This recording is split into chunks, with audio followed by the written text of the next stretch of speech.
Muchas gracias de nuevo, Cintia, por darnos este espacio y por platicar con nosotros.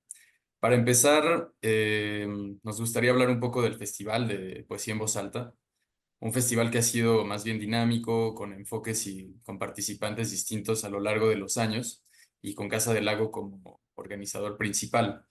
Y en ese sentido, pues nos gustaría saber qué lugar crees que ocupa el festival en el marco de las actividades de Casa del Lago y qué te llevó a mantenerlo durante tu gestión. Claro que sí, pues nuevamente muchas gracias a ustedes por este lugar y por esta entrevista. Yo feliz de estar platicando con Poética Sonora. Para Casa del Lago, históricamente, lo que significa poesía en voz alta, antes de ser un festival y ya como festival a partir de 2005, ha sido crucial y probablemente el eje que reúne muchas de las apuestas que se presentan a lo largo del año. Es sin duda, ahora van a ser 26 años, este septiembre, el evento principal de la casa, digamos, donde la casa hace apuestas importantes para convocar artistas y poetas nacionales e internacionales y donde va también haciendo una especie de actualización año con año de lo que conforma o de lo que se puede entender como un festival de poesía en voz alta. La relevancia del festival, y no solamente son estos 26 años, sino esta dimensión histórica tan fuerte que tiene, que ustedes conocen, que tiene que ver con este grupo teatral que comenzó a mediados, un poquito más adelante de mediados del siglo XX, donde figuras clave para la dramaturgia, la escena, la escritura, la coreografía, la escenografía en el teatro experimental conformaron esta idea de que justamente en espacios abiertos, libres, públicos, podían trabajarse ideas como la voz en alto, la escenografía con muy pocos elementos o con muchas constricciones, y de ahí disparar apuestas teatrales o escénicas que pudieran demostrar justamente una imaginación vocal y escénica o performática que no dependiera necesariamente de estar en un gran teatro.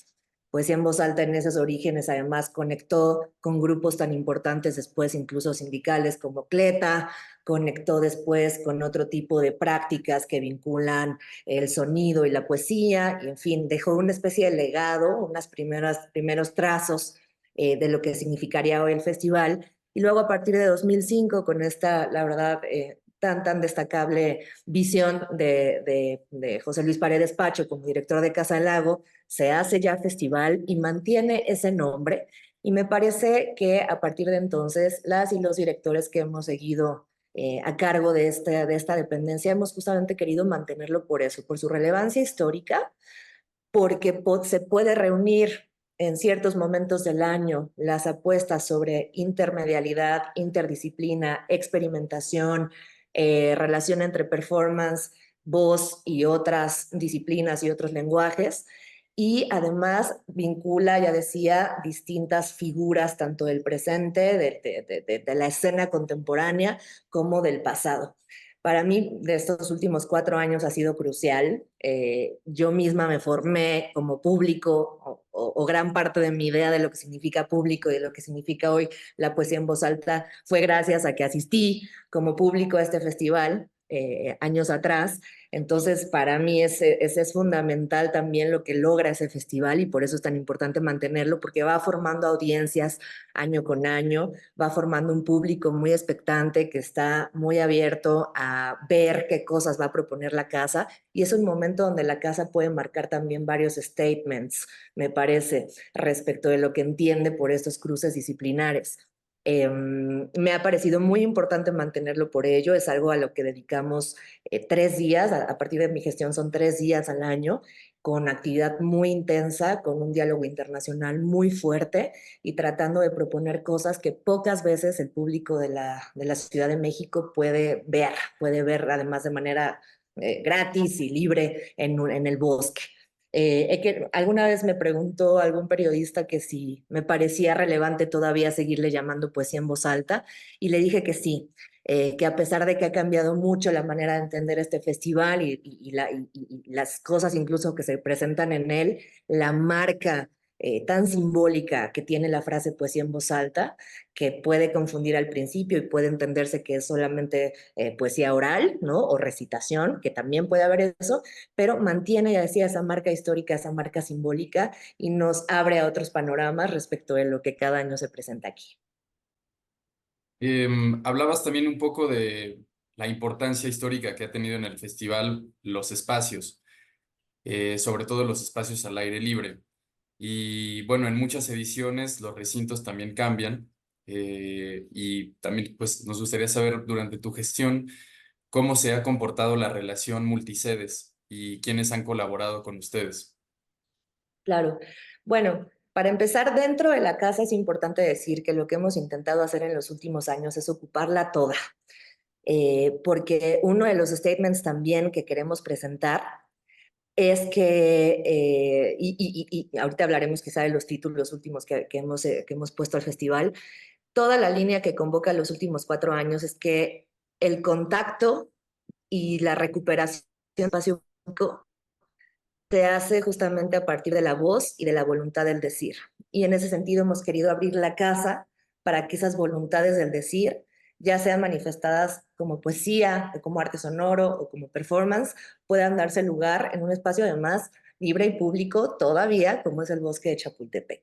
Casa del Lago es un recinto universitario, pertenece desde siempre a la universidad, pero dialoga siempre con las políticas también del gobierno de la Ciudad de México al encontrarse dentro del Bosque de Chapultepec.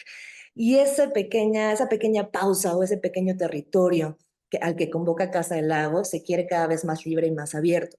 Entonces, más allá de entender únicamente las apuestas que traemos año con año a nivel escenario, ¿no? Porque tenemos un escenario muy bello y simbólico también, que es ahora el Foro Alicia Urreta. Antes era el Foro al Aire Libre, luego fue Foro Juan José Arreola y luego lo renombramos a partir de 2020 como Foro Alicia Urreta, convocando también el nombre de una persona crucial como pionera de la música en nuestro país, de la música contemporánea. Más allá de la poesía en escenario, queremos pensar qué pasa en los jardines, en las terrazas, en la azotea, en los pasillos, en las salas de cine, en los salones, en los distintos foros. Entonces, el festival en los últimos 4 años ha tratado de mostrar esa diversidad de foros que tiene Casa del Lago, la plasticidad de esa diversidad de foros y también que esa poesía en voz alta se puede llevar mucho más allá que este diálogo escenario público, frontal, un diálogo básicamente frontal, que es el histórico, que es el que conocemos, que funciona muy bien para muchas cosas, pero sí que cambiando esas dinámicas corporales, cómo se acomoda el público, cómo se acomodan los artistas, también generas otro tipo de propuestas curatoriales. Eso en lo que toca a Casa del Lago. Entonces eso sí me parece muy importante a señalar, la diversidad de foros como apuesta también creativa. Y lo otro, pues es lo que decías tú, que es las colaboraciones interinstitucionales y también nacionales y ahora también internacionales. Desde hace muchos años el festival ha estado dialogando con, por ejemplo, CCHs, preparatorias propias de la universidad, incluso facultades, para llevar alguno de los actos a esas sedes y me parece crucial seguirlo haciendo. Lo que ha pasado también en los últimos años es que estamos pudiendo mover alguno de los actos fuera de la Ciudad de México. Entonces, hemos comenzado ya, por ejemplo, con Puebla, en la colecturía, con el Museo de la Ciudad de Querétaro. El año pasado tuvimos al grupo indonesio Raya Kirik en Querétaro, con Mérida en sedes, digamos, privadas y estatales. Guadalajara, con una iniciativa llamada Afasia, que presenta también música experimental. Y me parece por ahora que esos son nuestros venues, digamos, aliades, amigues, fuera de la Ciudad de México. Y eso permite, pues, además de invertir mucho mejor en artistas que vuelan muchísimas horas para llegar a Ciudad de México, permite que haya otros públicos que reconocen este festival fuera de la Ciudad de México y permite sumar un grano muy pequeño de arena a esta llamada descentralización, porque también eso es súper cierto. La mayoría de la oferta tan activa y tan rica que tiene la Ciudad de México no siempre se espejea con lo que ocurre en otros estados del país. Entonces, poder mover agrupaciones como Raya Kirik, Ute Wasserman, Félix Kubin, Lea Bertucci, estas figuras impresionantes a las que tenemos acceso aquí en la UNAM y llevarlas a otros públicos fuera de la ciudad es imprescindible. Ahora estamos también con una primera colaboración internacional del festival. Vamos a proponer un par de artistas para España, para el Festival de Poesía Nanay, y ahora es más bien Casa Lago el que cura, o la institución que cura una especie de ventana en un festival de poesía en voz alta también que se lleva en esta ciudad, en Cádiz, y nos llena de emoción porque tenemos ahora también la manera de importar y exportar artistas, no solamente traer artistas del extranjero a México, sino también poder llevar artistas nacionales a otros países y que se conozca el talento nacional.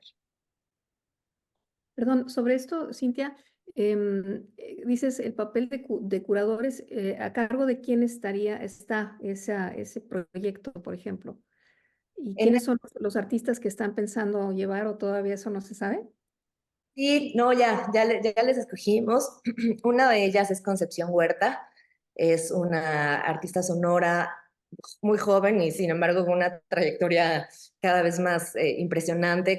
Está haciendo muchísimos conciertos, acaba de terminar una gira en Europa, acaba de tocar en un festival como Rewire, es decir, está realmente junto con, por ejemplo, Mabe Frati, a lo mejor impulsando esta música de vanguardia mexicana en muchos lugares fuera de México es una artista maravillosa y a ella la llevamos para allá en junio de este año.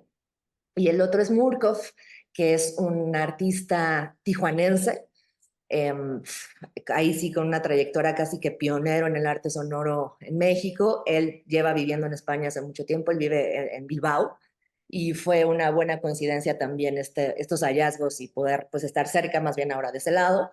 Y estas son las apuestas. Fíjate, curiosamente no llevamos poetas. Lo que vamos a hacer con este festival es nosotros propusimos artistas sonoros y el festival de allá propone poetas españolas que van a hacer sets intermediales con estos artistas que propuso Casa del Lago. Entonces, Concepción Huerta estará tocando con la poeta Ángela Segovia, pues, ya están pues organizándose para preparar su set y Murkov no sé con quién va a estar, pero eso lo sabremos pronto, pero es una colaboración también de ese estilo. Nos habías comentado también, pues, de esa particularidad que caracteriza tu experiencia del festival, porque por un lado ahora estás en la dirección, en la parte organizativa, pero también fuiste espectadora del festival y fuiste parte del público. Y en ese sentido, ¿qué es lo más memorable que recuerdas de las entregas del Festival de Poesía en Voz Alta, ahora en tu gestión o quizá también antes como espectador? Mm. Ay, no, vi mucha maravilla, mucha maravilla. He visto aquí pasar desde Patti Smith hasta un Lee Ranaldo, a una maravillosa Pamela Sí, que me voló la cabeza. No sé si la Doc estaba también en ese concierto, no recuerdo. Esta mujer que trabaja desde hace mucho tiempo, antes de que estuviera tan en boga, con extensiones de cuerpo y otras maneras, donde las, digamos, adecuaciones robóticas se integran a la corporalidad y luego todo eso resulta en una forma de cantar y de hacer sonar la voz impresionante. Vi también a Kate Tempest, antes de que fuera Kate Tempest. Eh, vi, vi colaboraciones, por ejemplo, con concretistas brasileños, que era además mi tema de investigación. Emma Gomringer, me parece que fue una Mm, curadora también sí. de festival, y esa figura nos acercaba justamente a lo que estábamos viendo de literatura brasileña experimental. En fin, aquí vi muchísimas cosas que realmente me formaron como, no solo como gestora o como interesada en curar un festival así, porque es lo que más disfruto hacer, sino también como investigadora. O sea, muchas de estas cosas tuvieron que ver con cómo entendí después lo que iba a escribir, ¿no? Y ya de los últimos 4 años, la verdad es que yo he querido mantener mi rol como co-curadora de los festivales. Lo que hemos hecho cada año es invitar una curaduría distinta, sobre todo para la dimensión poética y literaria. Y yo no he dejado de meterme la mano, la verdad, en la parte sonora, ¿Por qué? Porque me fascina, porque me especializo en eso, porque me siento muy cómoda y porque es un sueño tremendo como universitaria poder curar un festival año con año de estas dimensiones y tan querido por tantas personas. Entonces, de las cosas que más me han impresionado en los últimos 4 años, eh, el set del italiano Abul Mogar, que tuvimos el privilegio de tener aquí, una figura también increíble del ambiente contemporáneo, fue una cosa conmovedora lo que le pasó al público con eso, fue impresionante, eso fue en 2022. El año pasado, Claire Say, una artista trans de Estados Unidos, que utiliza mucho vocoder, canta y a veces solo especula, solo hace como murmullos y toca también sintetizador de una manera como muy sutil, muy melancólica y su set le voló la cabeza a todo el mundo. A mí me encantó Kerusei. Los indonesios, Raya Kirik, un dueto de Yakarta, que están recuperando la tradición de instrumentos de indonesios, de instrumentos históricos de Indonesia, y los convierten hoy en una fiesta ritual muy impresionante. La verdad es que lo que hicieron con el público, aquí había 500, 600 personas bailando realmente en un ritual eufórico y no había drogas, no había alcohol, no había nada de eso, estábamos solamente frente a esa música, es decir, no había otros eh, elementos de la Antes. que normalmente contribuyen a esa euforia. Esto era música y una performatividad y una manera de atraer al público muy impresionante. Eso fue divino. Sara Davachi, de Canadá, otro set yo creo que imperdible. Eh, y en cuanto a poesía, Johan Mijail, de Puerto Rico, propuesto por la curadora Clio Mendoza. Fue impresionante lo que hizo, un llamado realmente de protesta política y también de género muy fuerte, muy, muy fuerte. Hubo gente también digamos, me interesan los sets que provocan experiencias fuertes o poco vistas durante el año. Cuando veo que la audiencia reacciona de una manera muy especial, ahí siento que pasó algo y que logramos algo. Entonces, Johan Mijail fue maravilloso. Leche de Virgen de México también hizo un performance con video, palabra y una coreografía también impresionante.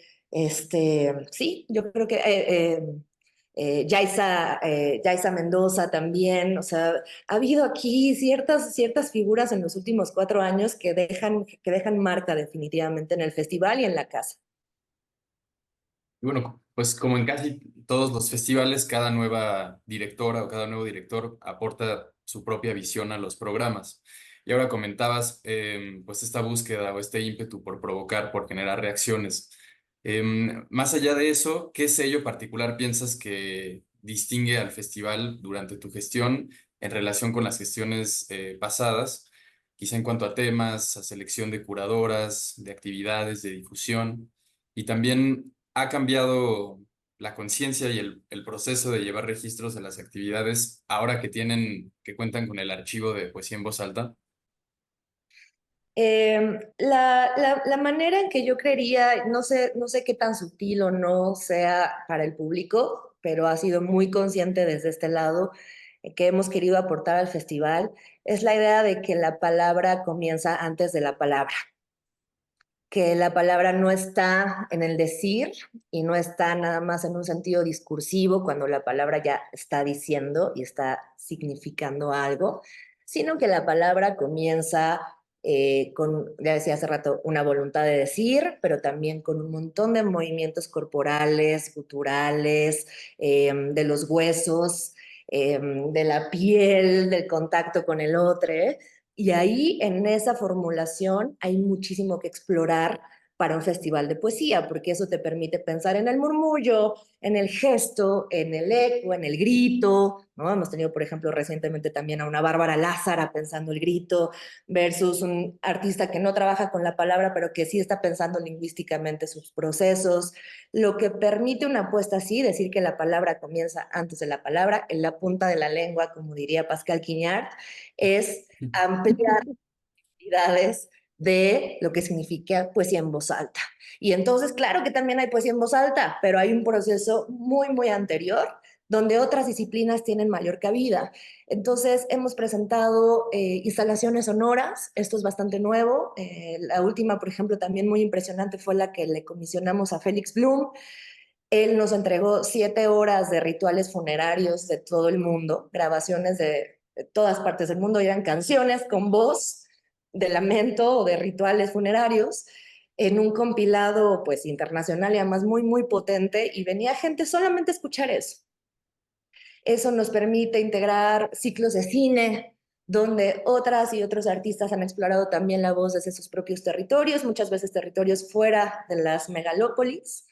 Eso nos permite integrar performance. Por ejemplo, el año pasado o antepasado tuvimos a Los Grises Polvo, un colectivo mexicano de performance que hizo un performance silente, pero era una sintaxis impresionante. Lo que hicieron, recorrieron toda la casa y el público 3 horas sin parar de bailar en silencio. O sea, fue una cosa como de larga duración, era como escuchar una pieza de Morton Feldman, pero verla bailándose. Todas estas cosas que a lo mejor en un principio no caben en un festival de poesía, ahora caben en un festival de poesía, entendido como eso que comienza antes del habla. Esa me parece la mayor aportación que hemos tratado de hacer en los últimos 4 años, ampliar el festival a una verdadera interdisciplina, a un verdadero cruce de lenguajes. Creo también que hay una apuesta internacional mucho mayor. Una colega que trabaja con nosotras estuvo revisando el archivo para ver los países, por ejemplo, que se han repetido más históricamente. Hay una repetición tremenda de países, de artistas de Estados Unidos, España, Francia, ¿no? Digamos, esas políticas culturales que mantiene México con países a lo mejor que le quedan más cercanos. Y es bien interesante también ver en los últimos años cómo estamos tratando de equilibrar un poco esas relaciones internacionales. Entonces, en los últimos años hemos tenido Italia, Indonesia, Japón, Alemania, Chile, Argentina, Puerto Rico, Haití, esas otras miradas que puede generar este festival. No lo dije hace rato, pero también es crucial. Un festival de este calibre y de esta magnitud y de esta historia marca también ciertas líneas de políticas culturales en México y sobre México, y eso me parece también importantísimo. Lo que parece inocente, como un poema, se convierte después en un artefacto muchísimo más activo y con mayor capacidad de incidir en lo que se entiende también por colaboraciones de ese tipo, políticas e internacionales. El registro. Sí, claro que sí, totalmente.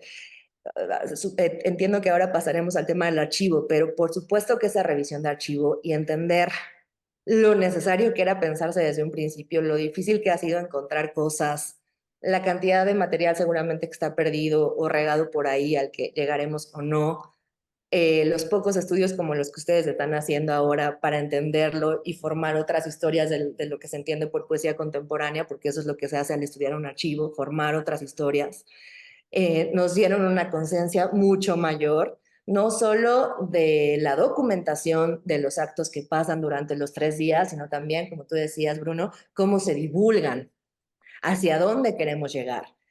Es cierto que, y sobre todo a partir de la pandemia, nuestro regreso post-pandémico se ha enfocado sobre todo en audiencias digitales. Y entonces vemos crecer nuestras redes sociales y vemos que podemos tener una medición más o menos segura de la cantidad de público que vamos a tener dependiendo de cómo nos va en Instagram. A lo mejor Twitter no tanto, pero Instagram y Facebook nos dan un censar mucho más certero.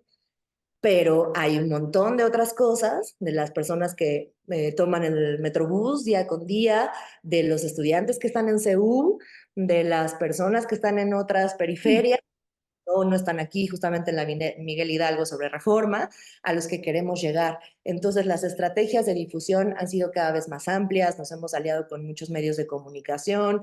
Yo diría, bueno, este festival es tan radical que no sé si les interesa en algún programa de televisión, pues hemos logrado también irnos a la televisión, radio, inserciones, entrevistas, donde se pueda, y expandir lo más posible esa difusión número uno, y la documentación sin duda, sin duda. La creación del sitio web fue una cosa también, no del archivo, sino de las webs, las páginas web de cada edición a partir de hace 4 años. Nos parecían fundamentales, especialmente en los 2 años que tuvimos que hacer el festival de manera virtual. pues era entrar, justamente lo que queríamos, igual que con la Casa del Lago virtual, es que el público no entrara a una cartelera estática, aburrida, que nadie quisiera ver un festival nomás cuando tienes un texto estático. Lo que queríamos era provocar movimiento allí mismo, tratar de comunicar desde la gráfica y desde la tipografía lo que el festival está proponiendo, esto de que la palabra comienza antes, esto de que la lengua es móvil, de que hay contacto, de que hay resonancia.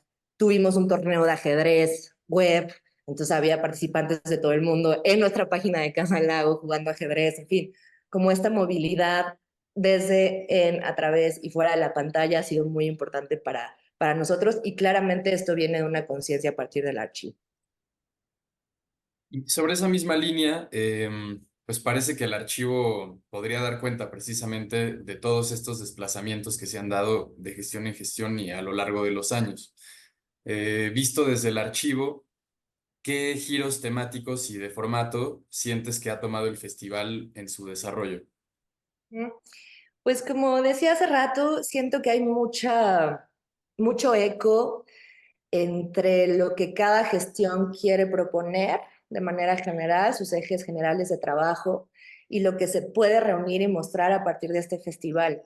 Entonces, por ejemplo, si tú te fijas en las ediciones que hizo José Luis Paredes Pacho, hay muchísimo hip hop, mucho jazz, grandes figuras del jazz estadounidense impresionantes, poetas, por supuesto, y hay un entendimiento justamente de esa poesía oral, pues mucho más hacia lo norteamericano, una historia también increíble de la poesía sonora que viene desde esa parte del mundo, y una música entendida más como jazz, impro, un poco de hip hop, R&B, son esas las tendencias.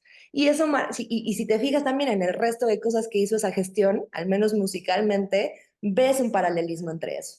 Luego, si vemos lo de Julieta Jiménez Cacho, pues ella tuvo una tendencia muy clara y muy explícita respecto de relaciones arte-naturaleza. Y hubo aquí también apuestas de exposiciones de cine, de teatro muy interesantes al respecto. En los festivales que ella traía, yo siento muchas apuestas que buscaban más bien la organicidad, muchas preguntas sobre el cuerpo, justamente cuerpo y tecnología, como lo de Pamela Sí. Y siento que es muy fácil ver eso en sus curadurías. Ella no hacía la curaduría, pero sí seleccionas quién va a curar y eso, por supuesto, también tiene una decisión ahí detrás. En el caso de Wolfer, de José Wolfer, me parece que el festival se inclinó más hacia las prácticas eh, mucho más masivas y más de un cotidiano sonoro de la calle, que también es muy interesante. Hubo muchas batallas de hip hop, de rap, quizá los últimos festivales que hizo él, que me parece que fueron 3, convocaron siempre estas batallas de rap y venía aquí muchísima gente y también compositores clave, compositoras clave en la escena de la música contemporánea. Y ahí puedes ver muy bien tanto la formación del mismo Wolfer como la apuesta de esa gestión, ¿no? Que también trajo muchísimas maravillas a nuestro país. Y en este caso, pues sí, claro que hay una influencia a veces involuntaria y a veces involuntaria de las propias elecciones y afecciones y lo que a uno le interesa, que tiene que ver con cruces donde la palabra se vuelve este material mucho más plástico. Arte sonoro, ha habido muchísimo más, por supuesto, apuestas incluso un tanto más radicales y creo que eso marca también lo que está pasando el resto del año en la casa. Hablabas hace poquito de pues, cómo ha servido el archivo para dar quizá un giro, como una conciencia política y para crear también diversidad cultural en los programas.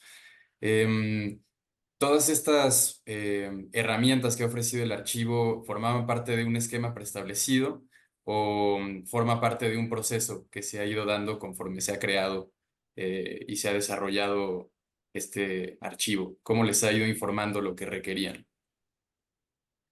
Sí, ha sido una cosa paralela entre imaginar que puede ser un archivo de poesía en voz alta,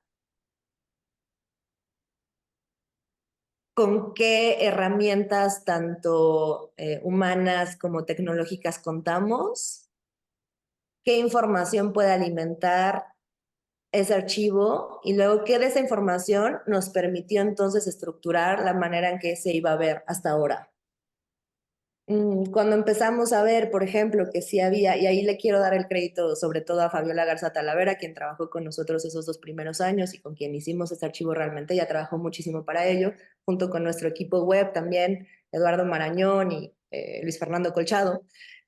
La idea era ver qué podíamos reunir y qué cosas ya se, o sea, lo primero que hicimos fue entender qué cosas ya se encontraban de manera material en la casa, con qué cosas podíamos partir de cero. Entonces había la anterior persona de relaciones públicas, pues tenía un archivo, unas carpetas, y entonces ahí había ciertos programas, ciertos CDs, hicimos muchos traspasos de información del CD a lo digital y descargamos cosas. Fue como primero compilar todo lo que existía en medios físicos y sobre eso ir viendo desde qué tan atrás podíamos empezar. Sí pudimos empezar bastante atrás, pues desde el comienzo, desde el 52, 56, perdón, y luego ver qué otros medios aliados nos podían ayudar a complementar esto. Se unió a nosotras una colaboradora del archivo Citru, ya decía, sobre todo por la parte histórica que presenta el festival en relación con teatro de mediados del siglo XX, y entonces eso nos permitió también tener ciertos archivos más bien históricos y autorizados de manera oficial. Nos preguntamos si sería buena idea convocar también al público a que nos mandara sus memorias. Hay gente que por ahí de pronto guarda maravillas y tú ni en cuenta, y que pueden darle mucha luz a un archivo como este. Ha sido poca esa respuesta de la audiencia, también hay que decirlo. No ha sido nuestra fuente principal de acceso a nuevas informaciones materiales o digitales. Lo ha sido sobre todo el hallazgo propio en la casa, los archivos propios de la casa, los archivos aliados y los que colaboradores cercanos a Casa del Lago o artistas que de pronto se presentan aquí y dicen, oye, por cierto, te quiero dar esto porque vi que tienes un archivo para lo que sirva. Y entonces vamos juntando, pero es como una especie de comunidad Casa del Lago, medio histórica también, los que se han interesado, las que se han interesado más en aportar, más que la audiencia digital. Ahí creo, vuelvo a lo de hace rato, nosotras actualmente tenemos mucha incidencia en el ámbito de las audiencias digitales, pero esas audiencias digitales son normalmente mucho más jóvenes también, y es difícil que tengan archivo, quizá de los últimos años, sí, quizá de los últimos 6, 7 años, pero es difícil que tengan mucho más.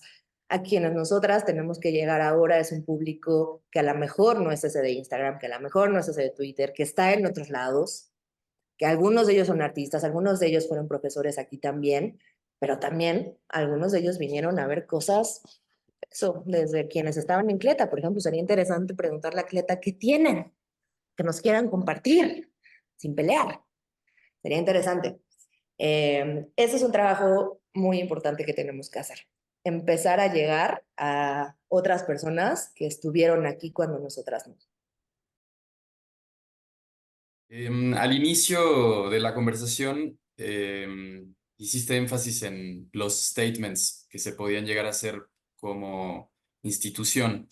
Y quizá en esos statements puede responderse un poco, hablando del archivo, para qué y a quiénes sirve, ¿no? Sobre todo si tomamos en consideración pues la inclusión de piezas multimedia, ¿no? Como la quema del archivo o como el propio texto de Barquera, que presenta quizá una postura más bien como de anti-archivo. Eh, ¿Cuál sería para ustedes la concepción de este archivo? ¿Dirían que es más archivo que repositorio o que memoria?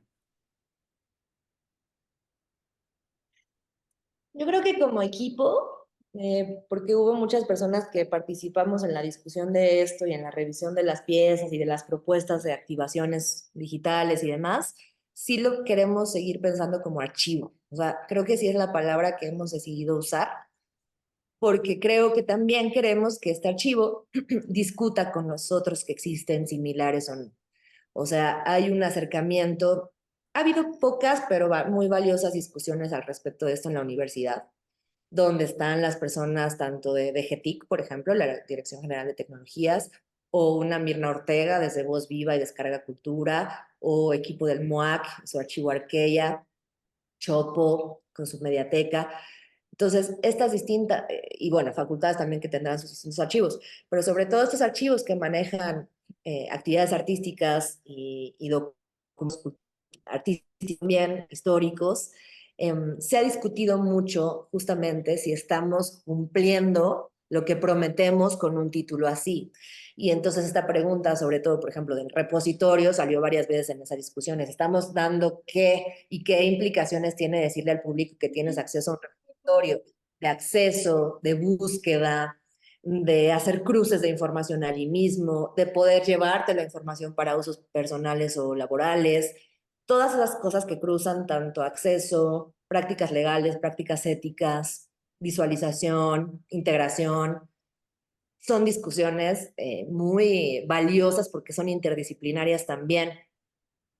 Y luego están las otras que tienen que ver más con discusiones, me parece, humanísticas, filosóficas, literarias, respecto a lo que hoy se entiende como archivo, incluido el contraarchivo y el antiarchivo y el archivo vivo, que todos son otros términos que están flotando por ahí.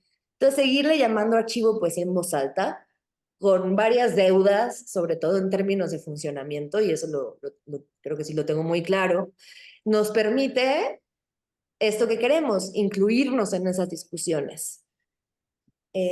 Para formular el archivo que hicimos, pues se necesita que el ingeniero en sistemas lo entienda, pero también que la nueva persona que se integró a relaciones públicas lo entienda y que todos tratemos de entenderlo desde distintas posiciones.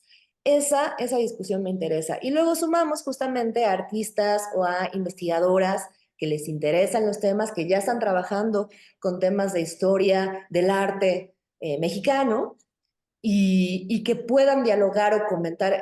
Sobre todo esas piezas que comisionamos y estos textos que comisionamos han querido ser sobre todo como notas, han querido ser pequeños comentarios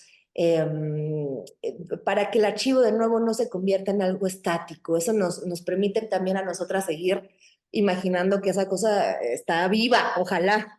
Está viva porque cada año, ojalá que también por mucho tiempo más, se siga haciendo este festival, independientemente de quién quede después de esta gestión, pero también porque es una cosa que queremos alimentar con memoria colectiva. Entonces, no sé si respondí más o menos a lo que decías, pero sí lo consideramos como archivo, con las propias deudas de carácter técnico y conceptual, puede haber huecos allí, pero sí también con una convicción de querernos integrar a esa discusión. Justamente, pues en esta inserción que hace el propio archivo de poesía en voz alta a la discusión de lo que es el archivo, quizás también pudiera expandir o colaborar en la discusión de lo que es la poesía, ¿no? Para ti, ¿qué dice el archivo de la poesía en general y de la voz en particular? Absolutamente. O sea, si decíamos hace rato que este festival año con año hace una especie como de síntesis de lo que la gestión actual quiere decir respecto de qué entiende por poesía en voz alta, el archivo va dando cuenta como de ese prisma también conceptual que la idea de festival, pero también de palabra, de poesía, de composición, de sintaxis, de música, van formando. Yo he podido ver pues la maravilla, por ejemplo, de estudiar materialidades literarias y literatura experimental es que ves justamente esos contrastes entre lo normalmente entendido como convencional o canónico y lo que no. En este festival puedes ver un crisol de todo. Claro que hay recitación. Había aquí poetas extraordinarios, o sea, de una Rocío Cerón, antes un Gurrola, más bien desde el teatro, Horacio Guarpola, Luis Felipe Fabre, poetas increíbles que utilizan la palabra poética en el sentido que casi todas y todos entendemos a primer vistazo, que es la palabra discursiva, extendida linealmente, diciendo algo y formulando un artefacto poético. Y luego también hemos podido ver ese quiebre, no solo en estos últimos 4 años, yo creo que muchos más atrás, donde la palabra, ¿quién sabe qué es? Donde ese, quizá todavía artefacto, quizá todavía el poema artefacto, pero mucho más abierto, con mucho más porosidad para igualarse o horizontalizarse con otros lenguajes. Que esa es una apuesta súper importante, donde la poesía no se entienda únicamente como un aparato vertical, donde el sentido de la palabra está al centro y todo lo demás acompaña o hace paraguas, sino donde sonoridad, performatividad, sentido, voz estén en una misma línea. Y entonces quien esté mucho más sensible a una práctica sonora pueda disfrutar igualmente de un set que quien quiere escuchar texto, ¿no? Esa es una apuesta del festival y es otra manera de formar públicos, haciendo porosa la propia noción de poesía, y creo que el archivo da cuenta de eso. Y pues respecto de esta condición que comentabas viva del archivo, orgánica, quizás parte importante de esa organicidad y de esa vida, pues sea precisamente la participación de las personas. ¿Qué tal ha funcionado esa participación o esa actividad del público? ¿Y qué otras formas de recepción se tienen, tanto de los eventos como de la consulta? Y comenzamos ese archivo de manera digital en todos los sentidos. Justamente durante la pandemia fue uno de los proyectos grandes, junto con la Casa del Lago Virtual. Y en ese momento nuestros alcances, o sea, incluso en ese momento, por ejemplo, los archivos como el Citru estaban cerrados al público. Y hubo ahí que hacer muchas cosas, pero era sobre todo digital y como una salida a lo mucho que se podía hacer. No he dicho, y es importante mantenerlo claro, que en todas las gestiones de Casa Lago, una línea que sigue cruzando todas esas es la intención de mantener la tradición de la vanguardia. Ese sigue siendo incluso uno de los objetivos propios de la institución.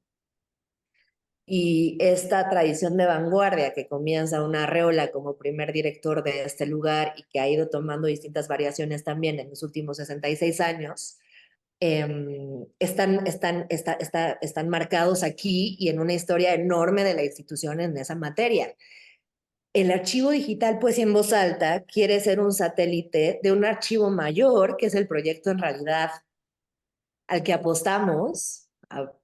Con el tiempo que podamos hacerlo, veremos a dónde podemos llegar, no lo sé, pero apostamos a un archivo más bien propio a la interdisciplina a partir de lo que ha sucedido en la Casa del Lago.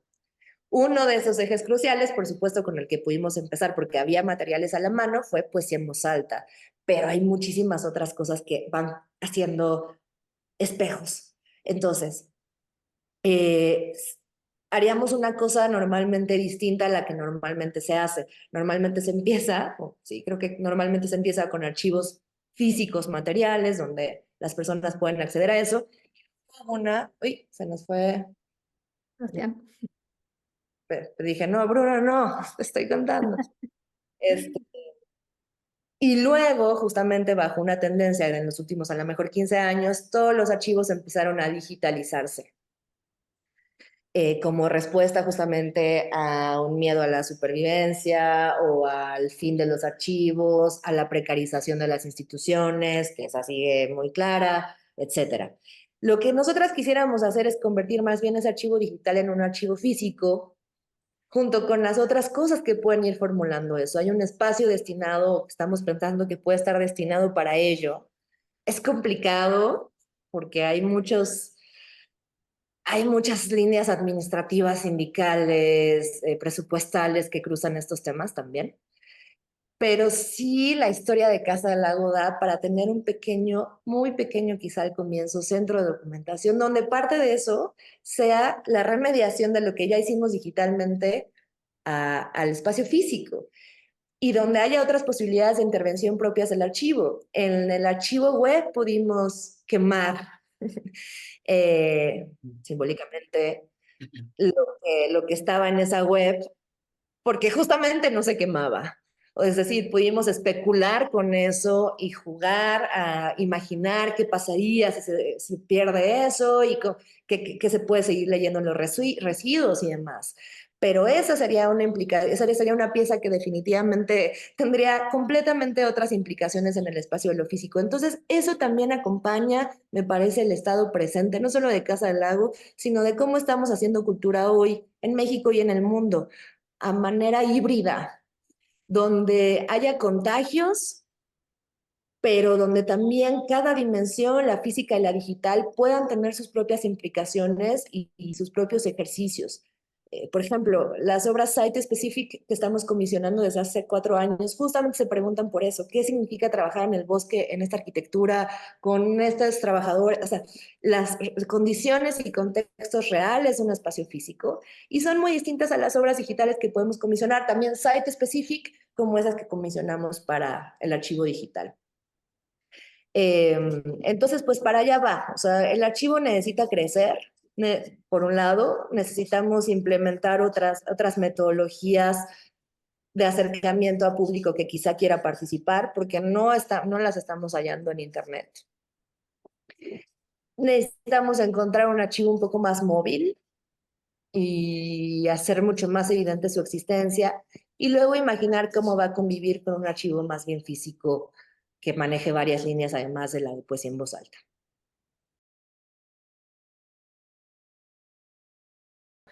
Bueno, se quedó por ahí en el camino una duda sobre esos textos que escriben para el archivo, que decías que son como colectivos, algunos están firmados, otros no están firmados.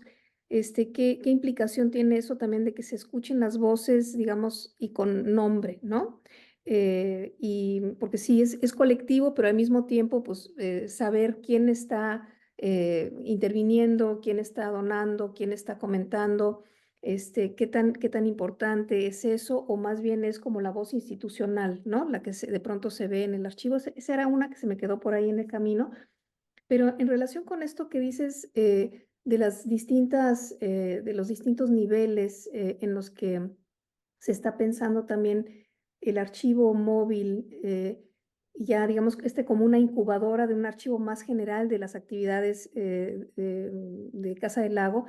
Pero por otro lado, también tú has mantenido una política de hacer memoria a partir de publicaciones impresas, ¿no? Entonces, ¿cómo sientes que conviven esas dos? Porque también han sido publicaciones impresas de los festivales de poesía en voz alta. O sea, ¿qué promesa hay ahí o qué diferencia hay en esa apuesta, incluso hasta de pedirle, ¿no? En el fanzine que hicieron el año pasado o el antepasado de poesía en voz alta? Exacto, sí, el de sacar la lengua, ¿qué implica? Que exactamente, esos son los dos a los que estoy haciendo referencia, y que un poco van también en la línea de algo que ya por lo menos Julieta Jiménez Cacho había tratado de hacer, ¿no? De mantener también una memoria impresa, una memoria móvil de otra manera, que circula en forma de libro. Y ¿por qué sentiste la necesidad de también llevarlo por ahí y hacia dónde promete eso? Sí, buenísimo, buenísimo, me encanta. Bueno, sobre la primera pregunta, la voz colectiva institucional es únicamente la intención de archivo, pero es decir, este archivo lo queremos para esto, funciona de esta manera, se integra así, agradecemos tal. Esa es la voz colectiva institucional, y esa no queremos que lleve firma. Sentimos que, de hecho, no debe. Pero la voz de esas personas de investigación que tienen participaciones y lecturas particulares, sí la queremos, o sea, es necesario hacerla evidente, y además son nombres que son especialistas o en poesía o en poesía contemporánea o en la misma idea de poesía en voz alta. Perdón, por favor, que en este momento estoy olvidando el nombre. Rodolfo Obregón, casi lo olvido, pero no. Rodolfo Obregón, que fue quien escribió el primer libro sobre poesía en voz alta, no solo participando en el festival con una conferencia, sino también con texto que queda para lectura de muchísimas personas. Esos son hallazgos riquísimos que rebasan la temporalidad de un concierto o de un festival de 3 días. O sea, esos son los alcances también más como a manera sí, de otros brazos posibles, como si el festival fuera una especie de pulpo y va generando otros tentáculos y va tocando de otra manera con otras temporalidades. Esos son también ventajas de hacer un archivo de cualquier tipo. Puedes jugar con otros tiempos más allá del evento. El evento casi siempre deja algo, pero luego se va. Entonces, Rodolfo Obregón, Cecil Collins, que no solo es una poeta mexicana que lleva mucho tiempo en la escena, ya me dijo la doctora que ese texto por alguna razón no se ve, así que voy a ver hoy mismo qué onda para que vuelva a estar disponible, porque ahí está. Cecil Collins, Rebeca Barquera, más como desde este lugar de investigación y desde una escritura académica que dominan también, o las artistas, los artistas que participaron con una pieza que ya decía, queremos poner al mismo nivel, como comentarios, notas sobre el archivo. Ese archivo de archivos sí queremos que crezca también, ¿no? Poética Sonora va a publicar algo en el archivo de Poesía en Voz Alta, espero, no sé si todo, ya ustedes más bien van a escoger qué, pero la idea es seguir recuperando muchos textos, por ejemplo, que a lo mejor están acá, podrían justamente formar parte también de ese archivo digital. Ahorita lo que nos falta es volcar de esto a esto. Eso vincula a la segunda pregunta que hizo la doctora, que es la relación entre el proyecto editorial 2020-2024 y el archivo de 1953 o 2024. Hay una relación muy estrecha, por supuesto, pero la apuesta editorial de esta gestión quiso ser una forma de proyecto artístico también. Entonces, no hay una intención no hay una intención de hacer proyectos editoriales a manera de memoria institucional, aunque de alguna manera, por supuesto, eso queda, sino de proyecto artístico. Y entonces, las personas que han participado, y ahí rescato la labor increíble de Macarena Hernández, nuestra editora, y otras personas, Diego Pereira, el diseñador, pues que han estado pensando de verdad en cada detalle de los libros, donde todo comenta, así como estamos diciendo que en una performatividad en voz alta todo está en juego y todo pretende estar en el mismo sitio, también en estos proyectos editoriales. Es decir, hemos tratado de que estos libros eh, sean un juego también, sean un juego artístico. O sea, hemos jugado con el papel, cada libro es muy distinto entre sí, pero además hay mucho eco, las imágenes, las temporalidades propias de lo nuevo y del archivo. Ya cuando vengan a Casa del Lago de nuevo les voy a entregar los nuevos materiales, no sé hasta cuál se quedaron, pero estos pósters, por ejemplo, increíbles. Eso no es de poesía en voz alta, pues son distintos proyectos de Casa Lago. O sea, un libro que de pronto más bien es un archivo en sí mismo, esta especie como de periódico dentro del cuadernillo, los stickers. Esos son juegos editoriales, son experimentaciones creativas que más bien toman o poesía en voz alta o algún proyecto de Casa del Lago y los quieren convertir en una unidad editorial que funciona por sí misma. Y muy a la idea de Ulises Carrión. Muy a la idea de Ulises Carrión. No son libros artistas, son libros obra. Y es así como lo hemos pensado. Esa es una distinción que haría respecto de la mayoría de las memorias institucionales universitarias, que son pues recuentos más bien lineales. Acá queremos que el proyecto editorial sea otro proyecto curatorial, así como lo son las exposiciones, los ciclos de cine, los conciertos, los festivales. Y ha sido un trabajo también colectivo, bellísimo, pero donde hay claramente dos figuras que cacharon muy bien esta apuesta, que fueron Macarena Hernández y Diego Pereira. Así necesitas esos nombres, sobre todo porque son oídos muy receptivos a las propuestas que se hacen. Hay una dimensión súper cercana y súper paralela, por supuesto, entre este proyecto editorial y el archivo, pero tienen funciones muy distintas. Pueden acercarse o no, pero sí, yo creo que esa función, esa intención los lleva por caminos distintos. Muy bien, gracias. Y Bruno. sí. Siguiendo un poco con la conformación del archivo, cómo se ha ido armando, eh, pues nos gustaría saber también qué papel han tenido las fundaciones donadoras y cómo han llegado a ellas. Ha sido una aproximación muy institucional y una recepción también muy abierta, muy institucional y muy neutral. Ha habido poco contacto de persona a persona, ha sido casi todo de carácter electrónico o telefónico. No hay, no hay todavía, pero yo creo que eso sí puede ocurrir, pero todavía no hay un proyecto conjunto de ninguna manera. Más bien hubo solicitudes de carácter institucional que afortunadamente tuvieron respuesta, que tuvieron eco. Y pues justamente de los eventos se han recogido ya bastantes carteles, algunos folletos. Pero ¿qué hay de la hemerografía? De los boletines de prensa, de las crónicas que de pronto pudieran salir en algún periódico o en alguna revista tras un evento. ¿Eso también se piensa recabar? Muy interesante. Tenemos, por supuesto, ese archivo que pertenece, muy interesante, que pertenece al área de prensa y además forma parte, digamos, de nuestros reportes institucionales, cada mención en medios, cada entrevista, ¿verdad? Pero, pero en este momento haciendo una entrevista con Poética Sonora el 24 de abril de 2024, ¿no? Me parece que es una apuesta bellísima integrar también eso a este archivo de otra manera. ¿Qué se ha dicho respecto del festival? Y nada, o sea, muy abiertamente no habíamos contemplado esta dimensión, pero sí, claro que existe. Necesitamos como institución tener este otro archivo, que es más bien de uso interno y lo tenemos, pero no se ha abierto al público. Claro que sí. Ahora, vamos a también eh, poner muy claro lo que ocurre aquí. Se necesita una persona mínimo que esté a cargo de este proyecto. Es un proyecto en sí mismo. Es como la curadora de la sala Resquicio o la persona que hace los ciclos de cine. Para búsqueda, para implementación, para revisar que todo esté en sitio, para proponer nuevas personas que escriban, nuevos artistas que hagan alguna pieza.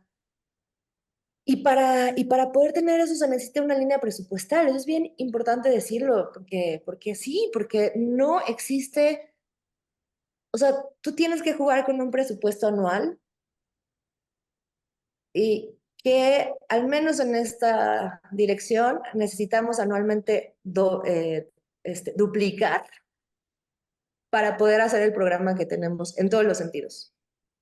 Y eso requiere embajadas, becas, instituciones, y te dan 20 pesos acá, 50 acá, 100 acá, un boleto de avión, y vas rentando la casa de vez en cuando, en fin, haces un montón de cosas para realmente tener lo mínimo que se requiere para ofrecer las actividades que ofrecemos anualmente. Pues eso es como por default. Y luego entre eso, pues tienes que decir, vale, este año puedo dedicar una parte de ese presupuesto al archivo, lo que va a significar tener una persona contratada, un mínimo contratada por honorarios, o no.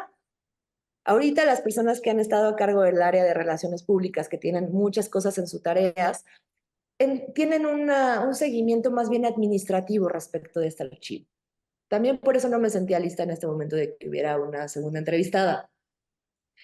Pero necesitamos a alguien, de nuevo, que se aproxime curatorialmente como lo fue al principio. Eso es clarísimo. Porque si no, de nuevo se vuelve un trámite administrativo y cuando las cosas pierden ese cariz creativo, pues también así comunican, igualmente estático, igualmente pobre en ese sentido.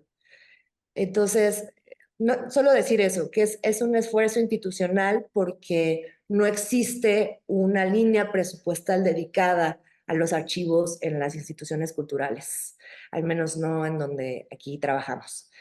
Y, y se pide y se ha hecho como un requisito anual, para poder tener un poco de presupuesto enfocado solo a eso, y no existe. Entonces, todo bien, pero sí tienes que hacer cuentas y matemáticas todo el tiempo para tener un piquito y poder dedicarle a eso. O sea, a lo que quisiera llegar es que me parece que no decirlo como funcionaria también es no decir la otra parte del proyecto más bien general de un archivo cultural universitario. O sea, no decir que es relevante, tan relevante como Voz Viva, tan relevante como otros archivos culturales, y que eso requiere una inyección presupuestal pequeña, grande, no lo sé.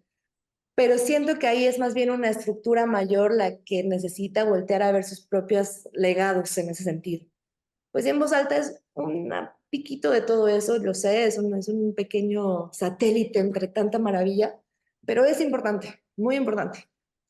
Y es muy sorprendente también cuando ves que quizá en otros lugares voltean a ver lo que ha pasado aquí en materia de poesía experimental, en materia de poesía sonora, en arte sonoro, y luego de pronto dentro no se ubica tanto. Eso es un fenómeno raro. O sea, me sorprende mucho. Llega mucha gente de Alemania, llega mucha gente de Argentina, llega mucha gente de Chile. Últimamente Francia nos busca mucho. Les interesa mucho lo que pasa en esta escena. Nos piden muchas o contactos, ideas, nombres. Entonces hay una historia como contemporánea que también se está formando aquí y siento que parte de las políticas culturales deberían ser atender a cómo resguardarla y documentarla de manera propia y no con los 3 pesos que quedan.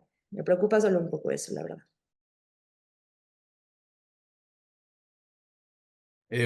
Hablábamos también un poco de el archivo como reacción, ¿no? Ante el miedo de perder documentos, perder información. Y pues quizá la red o la web se ha convertido como en una especie de espacio más seguro. Sin embargo, pues tampoco elimina del todo esa pérdida, ¿no? ¿Qué piensas tú de los programas que recientemente se ofrecen desde un micrositio? Micrositios que también pueden llegar a ser espacios efímeros y cuya vida tampoco está garantizada.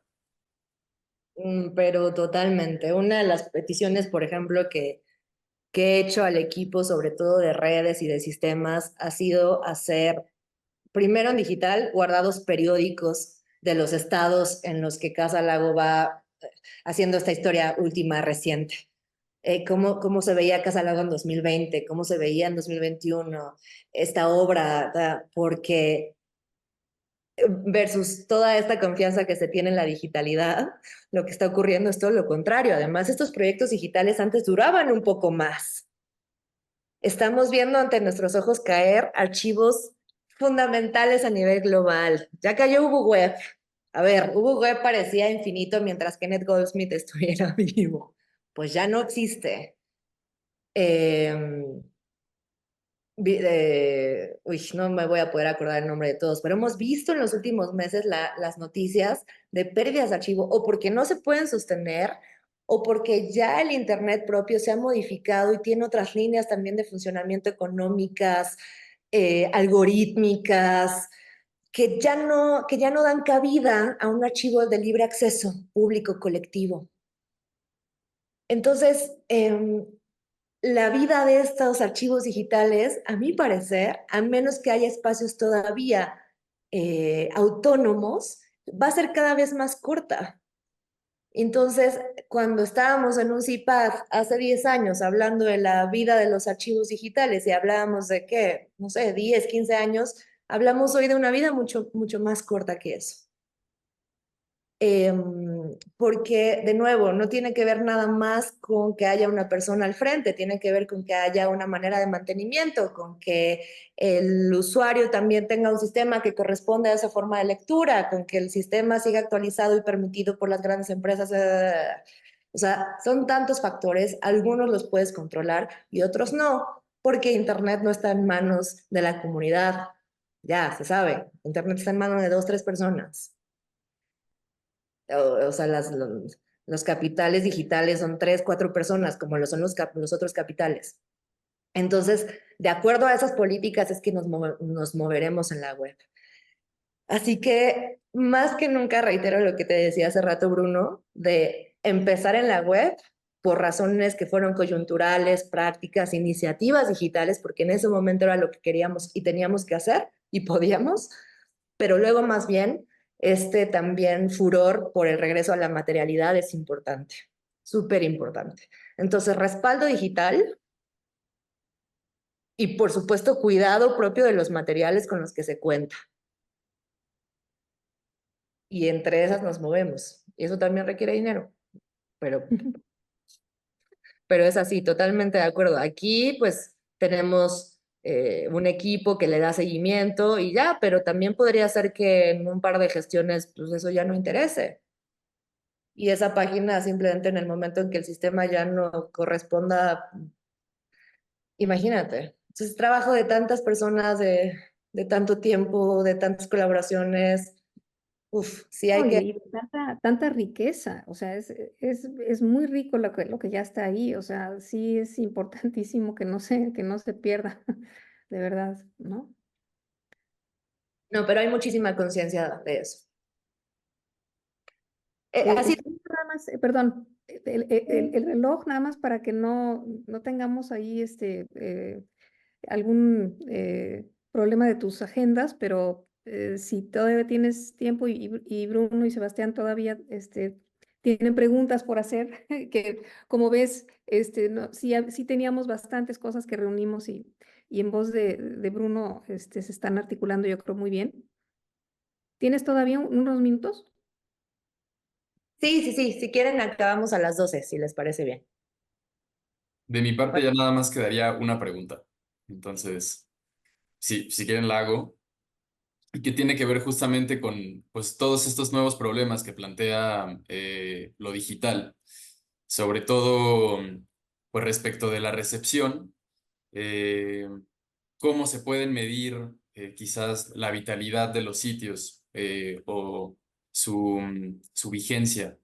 Quizás las redes sociales podrían fungir como una herramienta de medición, como una prueba de su utilidad y su vida, o cómo han pensado ustedes pues estas mediciones de la vigencia de un sitio o de una página.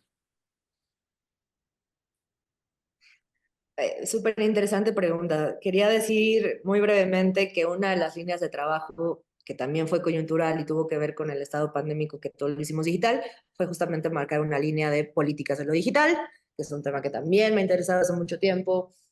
Trabajamos con exalumnos de centro, por ejemplo, para ello, y donde en contra del furor del Zoom y de la digitalidad y de pasar todo a las materias de Elon Musk, dijimos, hay otras, hay otras economías y distopías ocurriendo así, sin ningún afán apocalíptico, ese nunca ha sido el afán para nada, pero tener muy claro que es un universo súper y cada vez más. Yo puedo decirte que donde me empecé a sentir muy cómoda y sentí que pude hablar en su momento y pude participar en mesas redondas públicas, llamaron a Casa del Lago para exponer, exponer el proyecto de Casa del Lago virtual en otras universidades fuera de México. Es decir, tuvimos que decir en su momento. Se quedó hasta el Internet algorítmico o lo que yo llamé Internet pandémico, que era una aceleración de, de ese dictado algorítmico que cambiaba la ventana original del Internet que nos permitía abrirnos al mundo y lo convertía más bien en una cámara que ve hacia tu intimidad. O sea, para mí esa transformación 360 grados de lo que significó estar conectado, para mí es crucial. O sea, el Internet como sueño, como utopía, comienza abriendo carreteras de información, abriendo umbrales, abriendo mares, te permite navegar, hipervincularte, a convertirte en un perfil al que le gustan estas tres cosas, estos tres y visita estas tres redes sociales. Internet de pronto se convirtió en tres redes sociales. Pues estoy hablando de manera muy general. Entonces, lo que empieza a pasar después de ese Internet algorítmico es economías del Bitcoin, Meta, obviamente inteligencia artificial, y ahí yo ya siento un camino vertiginoso en el que de entrada ya no me siento con las redes suficientes para decir algo que nos haya dicho y además es tan rápido y tan veloz los cambios que ocurren que es casi imposible tomarlo. Y no estamos hablando además ya de la misma escala de información. Estamos hablando de escalas, lo que dice Timothy Morton, estos hiperobjetos invisibles, globales, que nos atraviesan en muchos sentidos y que ya no podemos cachar. O lo mismo que dice Bifo. Ahí dejé de tenerle confianza a Internet. Hay gente justamente brillante trabajando esos temas, aunque es un terreno súper móvil, todo el tiempo se está moviendo, nadie sabe qué está pasando, que está explorando pues los alcances justamente, qué pasa con la palabra y el lenguaje en estas discusiones respecto a inteligencia artificial, chat, GPG, GPT, etcétera. Pero a mí ya me queda un poco lejos eso, por ejemplo. Y estoy tratando de leer ciertas voces en las que confío, pero te digo, es una escala que rebasa y que rebasa una institución por completo. Esto para decir que, ¿qué es lo que veo? Veo que hay mucho que hacer en la historia propia de Internet para entender nuestro presente, que se estudia poco en México también eso. Así como no se le da tanta atención a los archivos, no se le da tanta atención a nuestra historia digital. México es un país muy poco educado en materia de lo digital y en ese sentido recibe muy fácilmente tecnologías extranjeras, para bien y para mal. Tecnologías de vigilancia, tecnologías de información, modos de archivo, están muy, en fin. Y ya no sé, Bruno, me súper emocioné, ya no sé cómo acababa la pregunta, perdón. Repíteme tantito y con eso cerramos. Sí, pues si tenían como alguna estrategia para medir la vitalidad de una página o su vigencia. Sí. Entonces, eso medimos hasta ahora, habiendo especificado que hay nuevas discusiones respecto de la digitalidad que nos rebasan.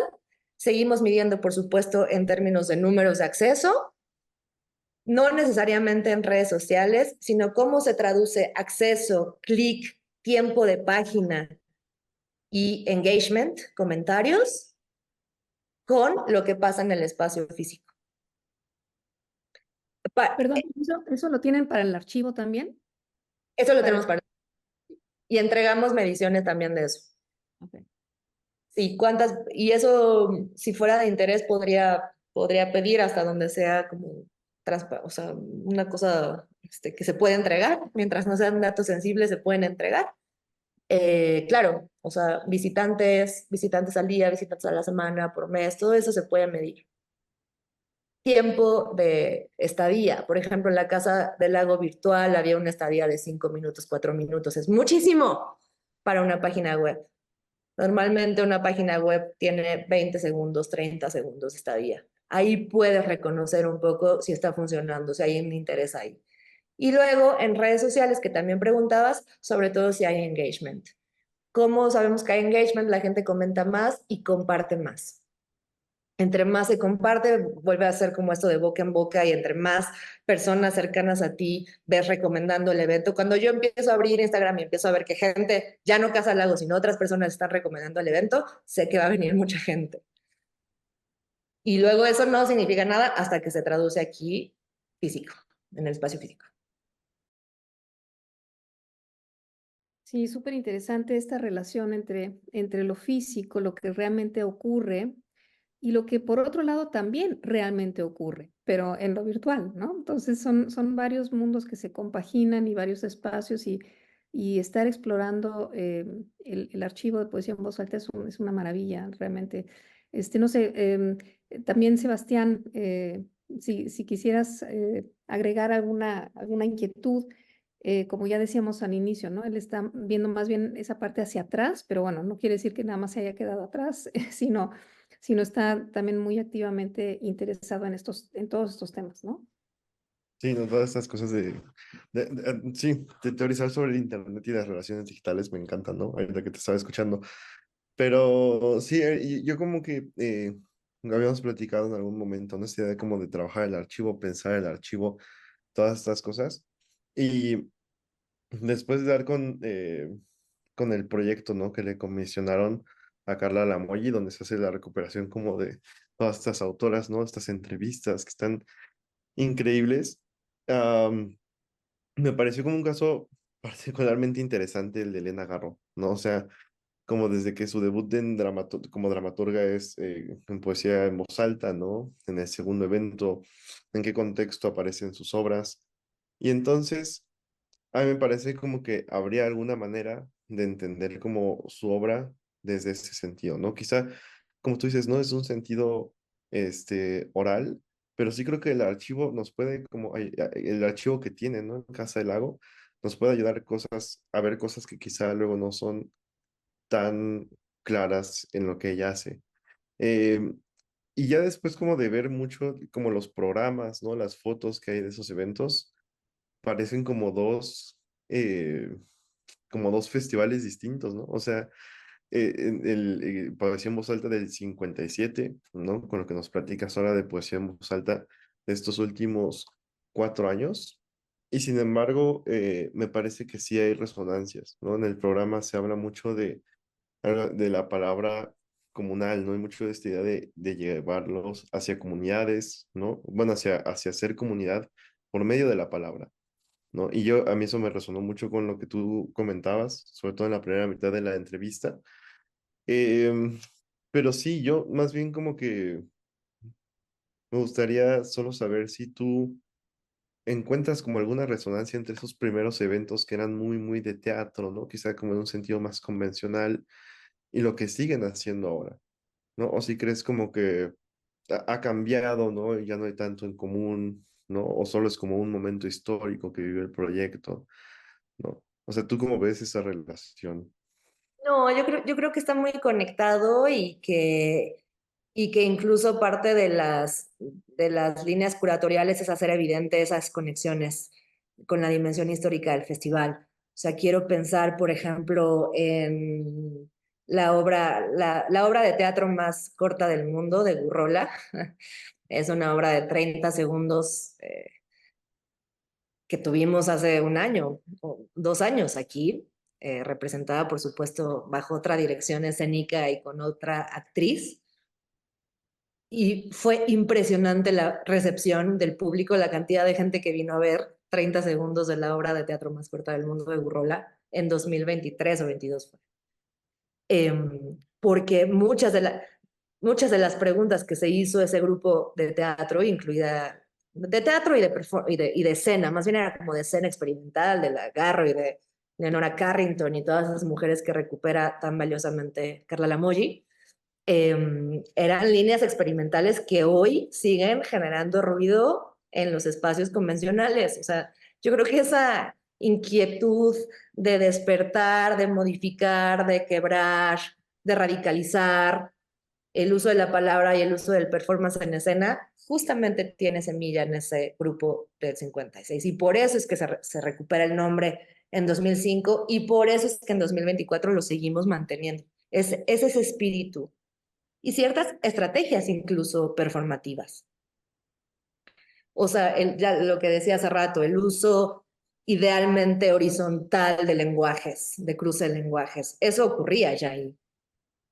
El trabajo con muy pocos elementos escénicos que generara, gracias a las constricciones, aparatos performativos y poéticos más complejos, sin que eso recayera en el gran teatro, en la gran escenografía, en el gran vestuario. Eso lo vimos después en las poéticas, en muchas poéticas del siglo XX. Ahí está Perec y todos esos, jugando con constricciones para generar otro tipo de artefactos, ¿no? O sea, lo vemos hoy en los poetas más jóvenes de Querétaro que se están yendo hacia la electrónica y a la, no sé, Canek Zapata, Guarpola y todas ellas. Están jugando con esas cosas. Sí, yo creo que para mí, bueno, en este caso, ¿no? O ya que estoy haciendo esta aproximación, me importa mucho como justo esta parte performática y realmente, digamos, las fotos, ¿no? Que puedo encontrar, justo las reseñas, bueno, primero las fotos que puedo encontrar son escasas, ¿no? Son una o dos de un par de las obras. Las reseñas que he encontrado, digamos, en material hemerográfico, se van también como más hacia el abstracto, ¿no? O sea, como en el sentido de que hablan como la capacidad poética de Garro, tal, tal, tal, tal, ¿no? Entonces yo creo que ahí también habría una labor del archivo de ver como, no sé, alguna reseña, ¿no? Algo que se enfoque en la parte que tú dices performática de la obra, ¿no? Que a mí me parecería lo más importante. Y en ese sentido, bueno, considerando que ya te preguntó Bruno sobre la parte del archivo hemerográfico, eh, ¿hay archivo de eso en Casa del Lago más o solo está lo que está en línea? Digo, para un poco saber hacia dónde investigar y buscar esas cosas. Hay un montón de cosas todavía, pues te digo que estamos tratando de ordenar para ver qué se puede hacer con eso más allá de poesía en voz alta. Sí, hay Ujú. muchas imágenes, bueno, fotografías, perdón, hay obras también, y eso ha sido entre el labor del área de museografía y de comunicación, irla reuniendo, etiquetando, categorizando, ¿no? Llevamos, por ejemplo, un año categorizando un montón de bienes que se daban por perdidos, que han ido apareciendo en la bodega de no sé qué, una estatuilla acá, perdido, una foto de Arreola así súper icónica, no sé, esas cosas pasan. Y o sea, eso ni siquiera lo tenía en resguardo la institución, es como impresionante. Y respecto de el archivo hemerográfico, sí, claro, eso se tiene desde hace mucho tiempo. Porque eso, digamos, yo creo que eso se tiene porque hay más medición de eso, porque cada cuatrimestre tú entregas justamente esos reportes. Entonces, yo creo que si te interesa, con mucho gusto, bien organizados, podemos hacer una visita para que veas que esto te puede servir. Eh, la idea, la idea de ustedes de meter en hemerografía al archivo me pareció estupenda. O sea, va a tomar tiempo, pero eso lo podemos hacer este mismo año. Me encanta. Me gusta mucho. Y claro, o sea, vamos a ver qué hay. Vamos a ver qué hay.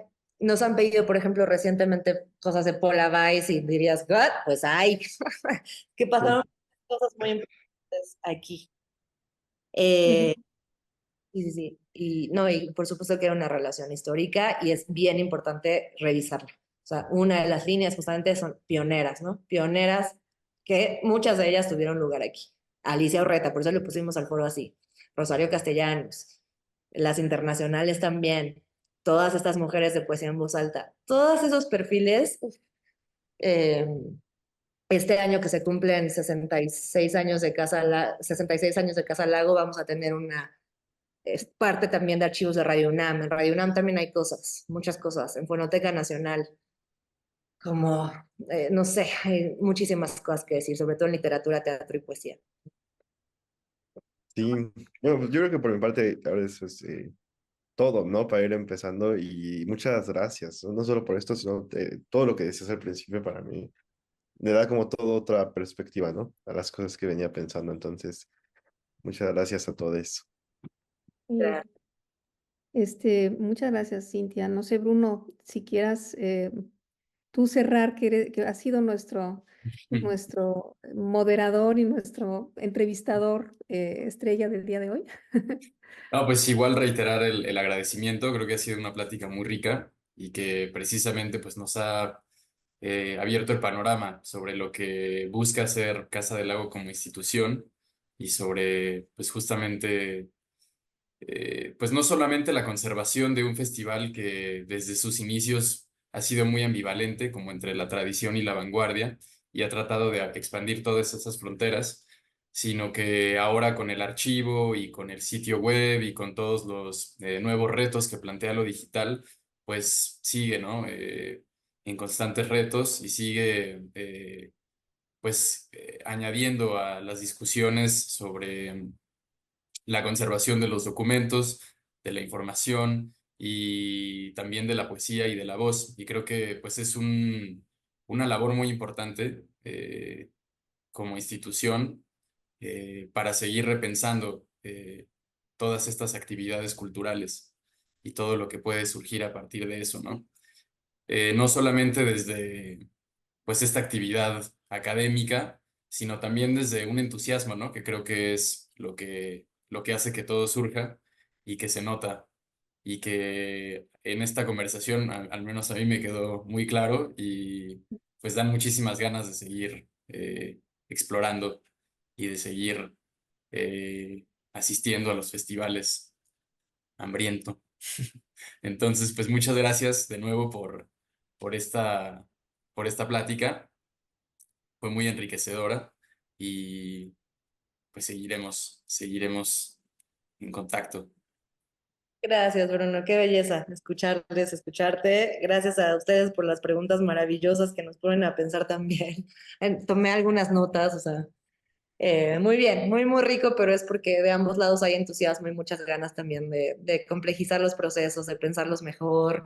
Cuando uno trabaja en este tipo de lugares, estás ya casi en automático, una cosa tras otra, tras otra, tras otra.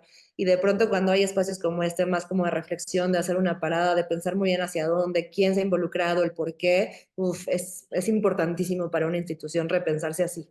O sea, de dónde vino y hacia dónde va y cómo se encuentra, o sea, es crucial. Si no, te sigues.